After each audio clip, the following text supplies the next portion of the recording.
Greetings, Tea with the Druid 76. Welcome, welcome. Lovely to see you, although of course I'm speaking metaphorically because I can't see you, and that's one of the odd things anybody presenting this program has to get used to. It develops the powers of the imagination. I have to see you in the mind's eye. But as soon as you start typing in your name and where you're from, like Daniel from Germany and Kika from wherever Kika is from, then it helps hugely. And Nova Scotia, Tara, hooray, hello, and Brian from Michigan. Great, so lovely to see you. And do keep typing in your names as you arrive, and we can sense ourselves gradually coming together in a big group. So, and thank you, Lawrence, for telling me the sound is loud and clear. That's always good to know. So, first of all, a big thank you to Steve Handsome and JJ for their broadcasts over the last 2 weeks. And a big apology to Julie Brett. I double booked Steve and Julie at the same time, and they both tried to log on at the same time. I do apologize, Julie. And we're going to have you on later on in a few weeks' time, I think. So, but Steve and JJ gave great talks and meditations. And one of the things, if you watched them, you may have picked up, is that they both offered techniques that were very effective, that were very brief, quick to do, and they both used the breath. And Steve offered a technique of breathing up and down the spine, up and down the chakras. It's a really wonderful technique. And JJ offered a technique that was developed in Druid camps during the sort of 20 years or so that we ran them by the White Horse, that have been taken on by White Horse camps. And that technique of taking a breath together with the earth, sea, and sky is one that is a beautiful example, actually, of what modern Druidry is about. It's often a puzzle to people. What is modern Druidry about? On the one hand, is it ancient, but it feels very new and fresh and in tune with what's happening in the world today? How do you explain that? Well, here that is explained in that exercise. On the one hand, it's rooted in tradition. We know from the history that the ancient Celts revered this triad of sun, sea, and sky.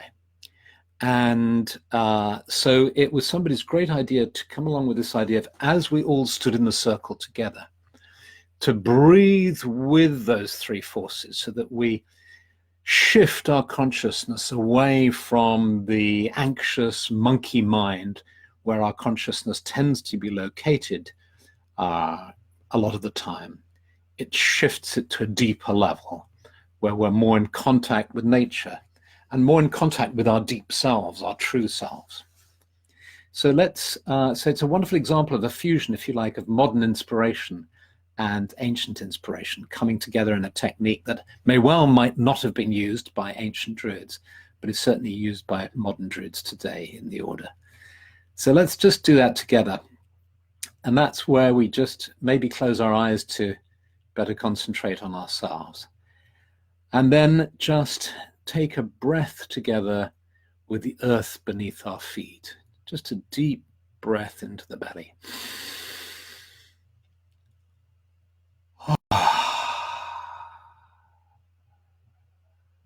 And then our breathing returns to normal. And we just feel perhaps a little more grounded, a little more connected to the earth. And then let's take another breath together with the sky above us, breathing in the energy of the sky. Hold for a moment and then breathe out. And then finally, let's all take a breath together with the sea that surrounds whatever land we happen to be on.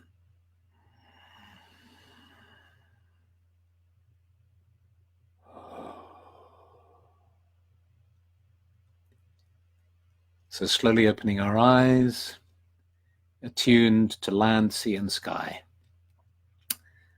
Let's begin our discussion, our exploration. I'm just back from a wonderful retreat in Brittany, and we went You might be wondering what these are doing here. You might have noticed that this tall stone was actually for a while on my shelves there. It usually sits there, sometimes on a shelf downstairs. And once again, I found myself gazing at it, and gazing in a place called Loch Mariaker, which is on the side of France's biggest inland sea in the southern part of Brittany, a fantastic place with 43 islands, vast area of water. And there is this beautiful place called the Table des Marchands, which is a tumulus and a dolmen. And beside it is what's called the Broken Menhir, which is probably the largest standing stone ever to be erected on this earth. It fell in about 4000 BC, perhaps due to an earthquake, perhaps due to bad engineering, and some poor person may have been standing underneath it and got, who knows? We don't think so. It's probably an earthquake. And 330 tons, 20 meters high, erected in between 4,500 to 4,700 BC. And then it fell in 4000 BC. You can see it lying on the ground, and I'll put a photograph in my blog post of that. Massive thing. And I'll also see if I can put in my blog post a representation of 18 of these massive stones. We're in this great long line, sort of foreshadowing Karnak, those great long, endless lines of stones, 3,000 stones that are just in rows nearby. And these dwarf the stones at Callanish on the Isle of Lewis. They dwarf the stones at the Ring of Brodgar in the Orkneys. They dwarf the stones of Stonehenge. Huge, huge stones. And all of those came down at a certain point, but at the end of the avenue where they were shown, there is a dolmen that still stands, which is this stone here. Well, not exactly the stone here, because the police would be onto me, wouldn't they? It's actually a replica, which is made in a slightly smaller size to make it easier to transport. They did have full-size replicas, not of this stone, unfortunately, but of megaliths in a local garden centre made out of fiberglass. And Stephanie very cruelly refused to pop a few in the boot of the car for us to put in the garden. But we did get this, and you can see that this stone was at the back of the dolmen. And now here's the interesting part. This massive stone, which was just only a tiny bit shorter than the other one I mentioned. Let's see where it was. I think it was 14 meters high instead of 20 meters. What they've discovered is that at a certain time, it actually broke into 3 sections. Again, perhaps the same earthquake in 4000 BC, who knows? But it was somehow broken, and they found, and now I can take it apart, they found, when they started to do the archaeology, they found it in the capstone above this stone. They did a bit of recycling. They moved the capstone. They moved this part of this massive stone, and they placed it over the end stone.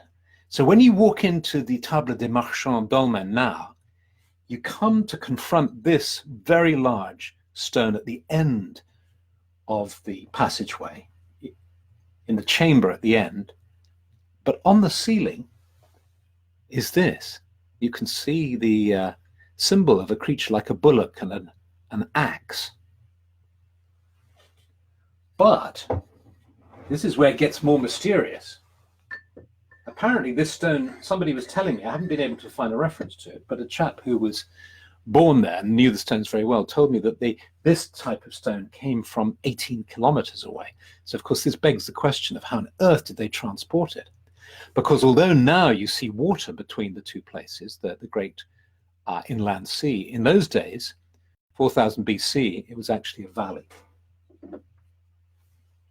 This central part of the capstone, with these strange images of some kind of creature, and then another kind of, perhaps a plough, people think, perhaps some other kind of creature, that forms the capstone at Gavrinis, which is an extraordinary monument, like Newgrange, smaller than Newgrange, but every single cove, every single stone is carved within. Just extraordinary, beautiful whirling patterns.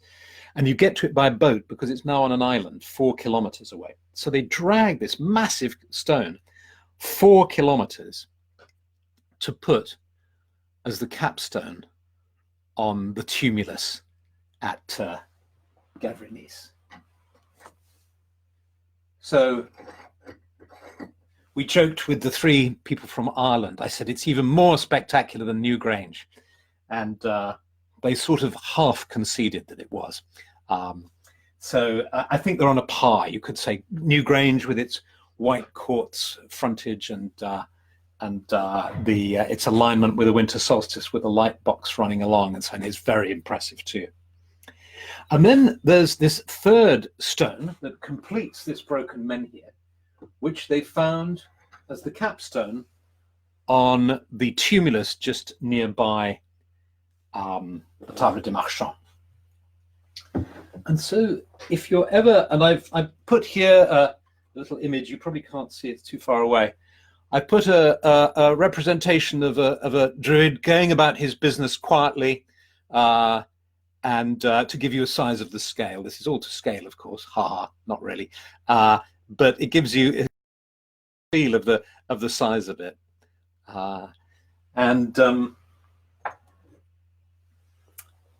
Why am I showing you this? For 2 reasons. One is simply because I wanted to play with these things with you. The second reason is because I've just been there and I've seen them in the flesh, and they really are tremendous. And if you've ever thought about going to Brittany, do go. We had a tremendous time when we were out there. But the third reason I wanted to talk to you about it is because to question why we're interested in these things. I suppose some people will say, well, that's kind of vaguely interesting, I suppose. But a lot of us are fascinated by these things, are intrigued by them. It stirs something within us. Admiration for our ancestors, admiration for the engineering that went in to move them, which we still don't fully understand. And above all, I think, a kind of fascination, for me certainly, in the psychology of the people who built these places, the motivation, if you like. Because the obvious question, when you look at these massive stones, when you drive a few miles to Karnak and you see miles and miles of stones in rows, I mean, have a look on Ecosia, the environmentally friendly Google. Miles of stones stretching across the countryside. You can't help asking yourself, what on earth were they thinking? What was going on in their minds? Was this some giant supermarket for dolmens where if you were planning to build a stone circle, you would travel and visit and you'd have masses of them like cars on display in a sales room? I don't think so, of course not. But it almost looks like that. Just hundreds. I'll have that one. Oh, that's a lovely shape. I'll have that one, and I'll have that one. And they get transported over to where you want to put your stone circle up. What on earth were they doing? And that leads me to the next question, which is why the unfathomable interests us. Why things that we will probably never understand have such an appeal for us. Stephanie's done a very clever thing in our relationship. Although we've known each other for a very, very long time, we've been married for about 30 years. every so often she feeds me a little tidbit of information that I didn't know about her.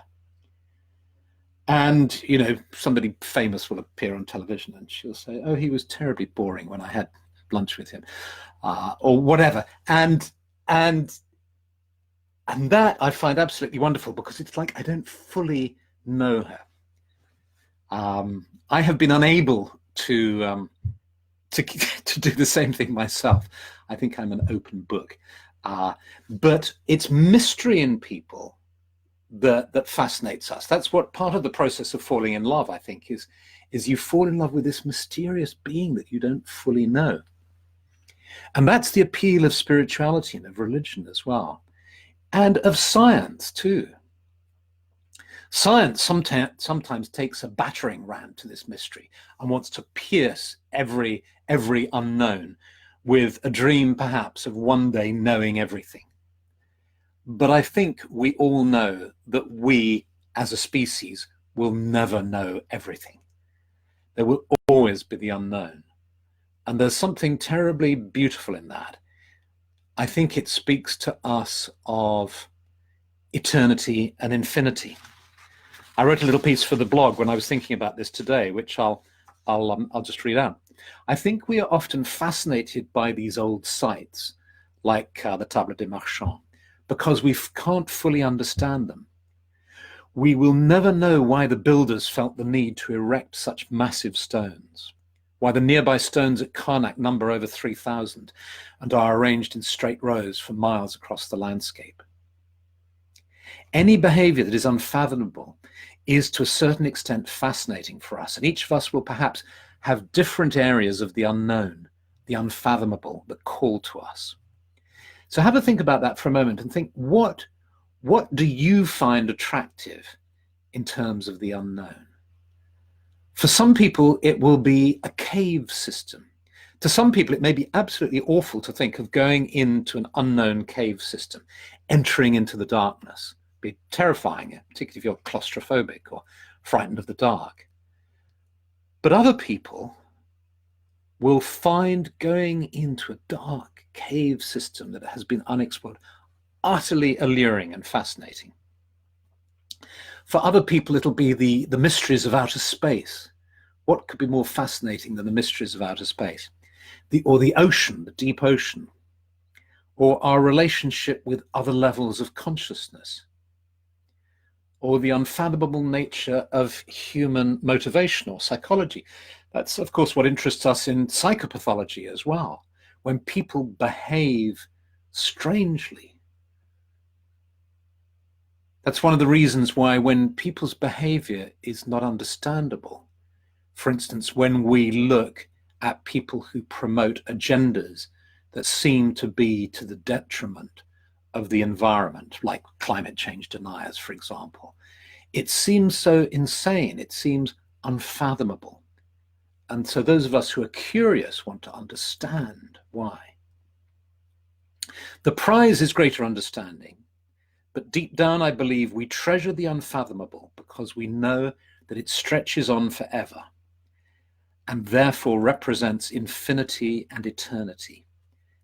Not, I think, perhaps in psychopathology, I hasten to add, but in terms of far deeper and more interesting mysteries like outer space and so on, that it represents infinity and eternity, endless possibility and potential. And so Susie Robinson is saying, did the Table des Marchands have the same feeling as Newgrange or Nawath? Yes, absolutely, a wonderful place to sit and meditate, a place of birthing, a real place of spiritual rebirth, which is why I chose it in my novel, The Prophecies, as a place of rebirth spiritually for the two characters in the book, Geneviève and Henri Gélard. So now we've come to our 20 minutes deadline. So I'm going to try something different, which is to suggest a meditation that you might like to do after this broadcast, because I think it's important to try to keep to this deadline. And here's the meditation I'm going to suggest, that if it appeals to you, go into the sacred grove, have a sense of the earth beneath you, the trees around you, and the sky above you. Connect with the energy of the earth, the energy of the trees, the energy of the sky. And gradually, if it's daytime, just sense the sky turning to nighttime.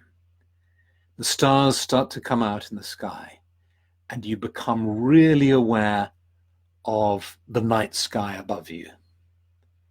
And as you become aware of that, expand your awareness out so that it's not just above you, but it's beneath you and around you too. And just tune into the vastness of the night sky and of space. And then allow your mind, your awareness, just to travel out, to try and appreciate and open to the unfathomable depths of outer space. Just see how far you can go with this awareness, just stretching your awareness out and out and out, just enjoying the sense of opening to infinity and eternity. And then just rest in that awareness for as long as you like, and then gradually allow your awareness to travel back, to move back to the center of your being, so that you can even sense that limitless potential and depth within the center of your own being.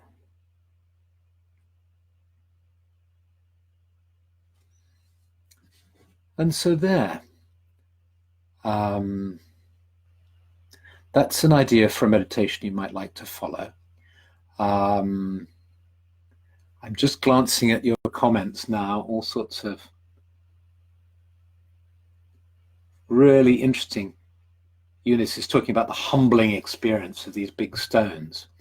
Yes, there's something about, I suppose that's where we, and I suppose if you think about it, we've, in building skyscrapers or, monuments, trying to make things big is to make us revere them and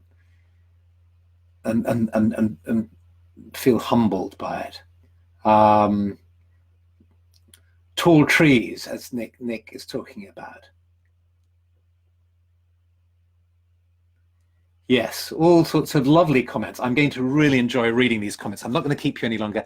Let's enjoy the comments. Do type more. You can keep typing even after this broadcast ends. I'm so glad I've been able to show you this stone, these stones that have sat proudly on my desk since I first went to La Maria sort of 10, 15 years ago. And I'm so glad that I was able to take a group of friends there last week as well. And so have a wonderful week. It's our daughter Charlie's birthday next Monday, so I may not be with you, depending on whether she wants to have a celebration with us or whether she wants. You might have a guest, you might have me, but have a wonderful week. Lots of love, and see you again soon. Au revoir.